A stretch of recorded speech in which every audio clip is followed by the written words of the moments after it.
Leana hadn't gotten 3 steps before she heard the man following her.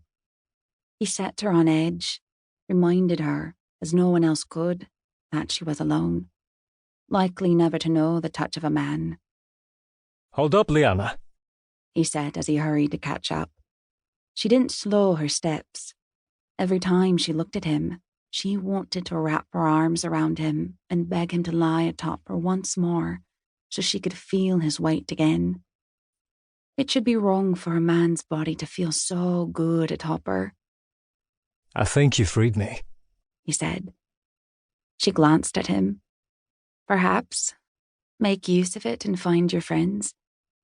"I should repay you." There's no need, she said as she strode up the hill at a brisk pace. He stopped and said, "To be honest, I was wondering if I could beg a meal. I have no coin or belongings with which to trade. I do not even have a weapon." Leana's steps slowed and then halted. She tightened her grip on the sword. Giving it to him wasn't an option, but she could feed him.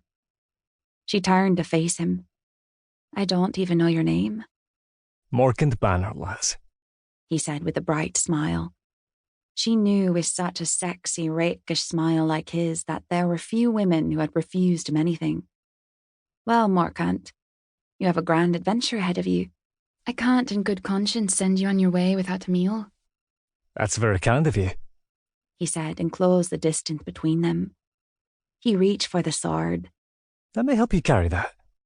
Leana easily dodged his hands. "I'm capable of carrying it myself." He held up his hands and flashed that charming grin. "Forgive me, I just wanted to help." She continued walking, and he kept pace with her. Leana let the silence go on for a while. He smiled and acted as if everything was fine, but he couldn't hide the pain and confusion in his beautiful topaz eyes. Leana covertly watched him out of the corner of her eye. He kept fisting his hands, just as she saw him do while in the darkness. The weight of the sword in her hand made her wonder if it was simply a coincidence that she'd found the weapon right before he had appeared, or if the sword were his. There was no doubt he was a man accustomed to having a weapon. She wasn't as taken aback by his story as others would be, because she had encounters with the gypsies before. She had seen firsthand what some of them were capable of when they were wronged. Magic wasn't a word she bandied about. And yet, it was a word she knew all too well, and not just from her experience with the gypsies. Nor did it have anything to do with her visions. No, the villagers spoke the word often in regards to her. They said her use of herbs to heal was unexplainable, magical.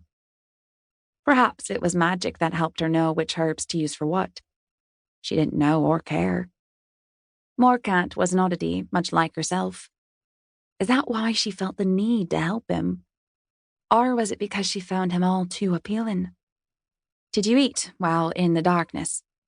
she asked to fill the silence. "Nah, I wasn't hungry or thirsty, though I find I'm famished now." She glanced over to find him looking at her, his eyes watching her curiously. "Do I have leaves in my hair?" "Nah." he replied softly, a half smile upon his lips. "I just didn't expect to finally get out of my prison and be confronted with such a lovely vision." Leana held back her snort. She didn't take his words to heart because she knew while she might look good to a starving man now, he wouldn't remember her afterward. "You didn't believe me?" he said, his voice filled with surprise. Leana reached the top of the steep incline and shrugged. "You said you didn't feel hunger until you were released. I suppose you didn't feel a man's need until now either." "You'd be wrong, lass." His words were laced with fury, causing her gaze to jerk to him. Leana saw the truth shining in his eyes. He hadn't suffered just the darkness. He'd endured unending longing as well.